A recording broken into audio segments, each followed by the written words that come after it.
নমস্কার, welcome to my channel. Soma's aroma বিনসের পক্ষ থেকে আমি সোমা বলছি। আজকে নিয়ে এসেছি শীতকালের চটজলদি খিচুড়ির একটা রেসিপি নিয়ে।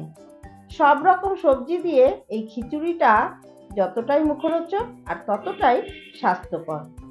শীতকালে বেগুন ভাজা আর পাঁপড় ভাজা দিয়ে খিচুড়ি খেতে সকলেরই ভালো লাগে। যদি আমার রেসিপিগুলো ভালো লেগে থাকে তাহলে অবশ্যই আমার চ্যানেল সাবস্ক্রাইব করে পাশে থাকার অনুরোধ রইল। তাহলে শুরু করা যাক আজকের ভিডিওটি। সবজির খিচুড়ি বানাবার জন্য আমি এখানে কিছু সবজি কেটে নিয়েছি। লম্বা করে কেটে নিয়েছি কিছুটা বিনস, একটা বড় সাইজের টমেটো ডুম করে কেটে নিয়েছি, ছোট সাইজের নতুন আলু অর্ধেক করে কেটে নিয়েছি, আর একটা গোটা গাজর আমি ডুম করে কেটে নিয়েছি। ফুলকপির টুকরোগুলো একটু বড় বড় করে কেটেছি আর গরম জলে ভিজিয়ে রেখেছি, কারণ ফুলকপির মধ্যে অনেক সময় পোকা থাকে। এবারে চাল আর ডাল ভালো করে ধুয়ে নেব। তার জন্য একটা বোলের মধ্যে নিয়ে নিচ্ছি 300 গ্রাম গোবিন্দভোগ চাল, মুগ ডাল নিলাম 200 গ্রাম, আর মুসুর ডাল নিলাম 100 গ্রাম। যদি আপনারা শুধু মুগ ডাল দিয়ে বানাতে চান তাহলে চাল আর ডালের পরিমাণটা সমান সমান নেবেন। এবারে জল দিয়ে ভালো করে ধুয়ে নিচ্ছি। 3 থেকে 4 বার জল পাল্টে পাল্টে চাল আর ডাল ভালো করে ধুয়ে নিতে হবে। আমি এখানে গোবিন্দভোগ চাল দিয়ে এই খিচুড়িটা বানাচ্ছি। আপনারা চাইলে অন্য কোনো চাল দিয়েও বানাতে পারেন, তবে গোবিন্দভোগ চাল দিয়ে খিচুড়িটা বানালে গন্ধটা খুব ভালো আসবে। 3-4 বার জল পাল্টে পাল্টে ভালো মতন চাল ধুয়ে নিয়েছি।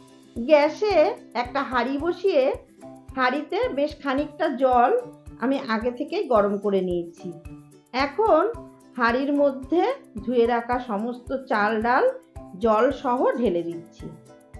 ভালো করে মিশিয়ে আমি লো ফ্লেমে চাল আর ডাল সেদ্ধ হতে দেব। এখন আমি লবণ আর হলুদ দেব না, আমি কিছুক্ষণ পরে ফুটে উঠলে তারপরে দেব। কিছুক্ষণ পর যখন চাল আর ডাল ফুটে উঠেছে তখন উপর থেকে যে সাদা ফেনা সেটা আমি তুলে ফেলে দিচ্ছি। এটা চাল আর ডালের ময়লা, তাই জন্য এটা তুলে ফেলে দিতে হবে। এখন দিয়ে দিচ্ছি স্বাদ মতন লবণ আর 1 টিস্পুন হলুদের গুঁড়ো। হলুদ আর লবণ ভালো মতো মিশিয়ে নিচ্ছি। তারপর লো ফ্লেমে আমি এটাকে ফুটতে দেব। ততক্ষণে আমি সবজিগুলো ভেজে নেব। গ্যাসে কড়াই বসিয়ে কড়াইতে দিয়ে দিলাম 3 টেবিল চামচ সর্ষের তেল। তেল ভালো মতন গরম করে নিয়ে দিয়ে দিচ্ছি কেটে রাখা আলু মিনিট 2 সময় ধরে ভেজে নিয়ে দিয়ে দিলাম ফুলকপির টুকরোগুলো। একটু নেড়ে চেড়ে দিয়ে দিচ্ছি সামান্য একটু লবণ আর সামান্য একটু হলুদের গুঁড়ো। ভালো করে নেড়ে চেড়ে আলু আর ফুলকপি ভেজে নিচ্ছি। এখানে বলে রাখছি সবজির মাপ কিন্তু আমি বলিনি, সবজিটা আপনারা আপনাদের আন্দাজ মতন দেবেন। এবার ফুলকপিটা খুব বেশি কিন্তু লাল করে ভাজবো না। যখন ফুলকপির কাঁচা গন্ধটা চলে যাবে তখন দিয়ে দিচ্ছি কেটে রাখা গাজর আর বিনস। 2 মিনিট মতন ভেজে নিয়ে দিয়ে দিচ্ছি কেটে রাখা টমেটো আর বেশ খানিকটা মটরশুঁটি আর 7 থেকে 8টা কাঁচা লঙ্কা। এবারে সমস্ত কিছু ভালো করে ভেজে নিচ্ছি। ঝালটা কিন্তু অবশ্যই আপনারা আপনাদের স্বাদ অনুযায়ী দেবেন। মিনিট 3-4 সময় ধরে ভেজে নিয়ে সমস্ত সবজিগুলো ডাইরেক্ট আমি হাঁড়ির মধ্যে ঢেলে দিচ্ছি। তারপর চাল আর ডালের সাথে সবজিগুলো ভালো মতো মিশিয়ে নিচ্ছি। দেখেই বুঝতে পারছেন খিচুড়িটা কতটা সুন্দর কালারফুল হয়েছে।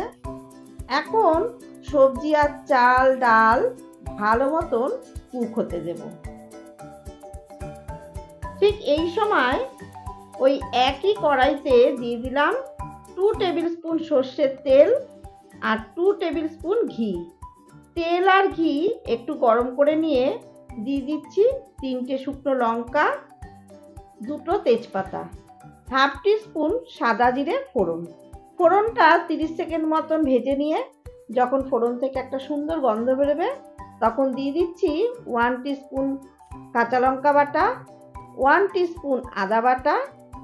কাঁচা লঙ্কা আর আদা একটু ভেজে নিয়ে দিয়ে দিচ্ছি 1 টিস্পুন জিরের গুঁড়ো আর 1 টিস্পুন কাশ্মীরি লঙ্কার গুঁড়ো। এবার সমস্ত মশলাটা মিনিট 3 সময় ধরে একটু ভেজে নেব।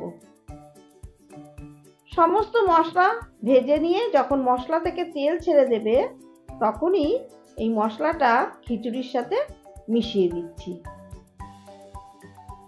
পুরো রান্নাটাই কিন্তু লো টু মিডিয়াম হিটে করতে হবে, হাই ফ্লেমে একদম করতে যাবেন না, কেন খিচুড়ি কিন্তু সবসময় একটু নিচটা লেগে যেতে চায়। তাই জন্য লো টু মিডিয়াম ফ্লেমে খিচুড়ি রান্না করতে হবে। অলমোস্ট খিচুড়ি তৈরি হয়ে এসেছে। ঠিক এই সময় দিয়ে দিচ্ছি স্বাদ মতো চিনি আর 1 টেবিল স্পুন ঘি। চিনি আর ঘি ভালো মতো মিশিয়ে নিচ্ছি। তাহলে দেখলেন তো কত তাড়াতাড়ি তৈরি হয়ে গেল শীতের সবজি দিয়ে এই সুন্দর খিচুড়ি।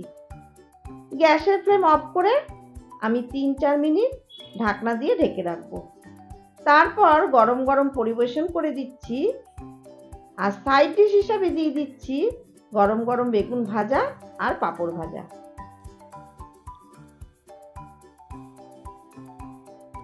আমার আজকের এই সহজ পদ্ধতিতে তৈরি শীতের সবজি দিয়ে খিচুড়ি রেসিপিটা যদি আপনাদের ভালো লেগে থাকে তাহলে সামনেই সরস্বতী পুজো, অবশ্যই আপনারা বাড়িতে একবার ট্রাই করে দেখুন। আশা করছি খুবই ভালো লাগবে। যদি রেসিপিটা ভালো লেগে থাকে তাহলে অবশ্যই আমার চ্যানেল সাবস্ক্রাইব করে পাশে থাকার অনুরোধ রইল। বেলটাতে প্রেস করে অল নোটিফিকেশন অন করে রাখবেন, তাহলেই এরকম নিত্য নতুন রেসিপির আপডেট খুব তাড়াতাড়ি আপনাদের কাছে পৌঁছে যাবে। অবশ্যই ভিডিওটা পুরো দেখবেন, লাইক, কমেন্ট ও শেয়ার করবেন। ধন্যবাদ।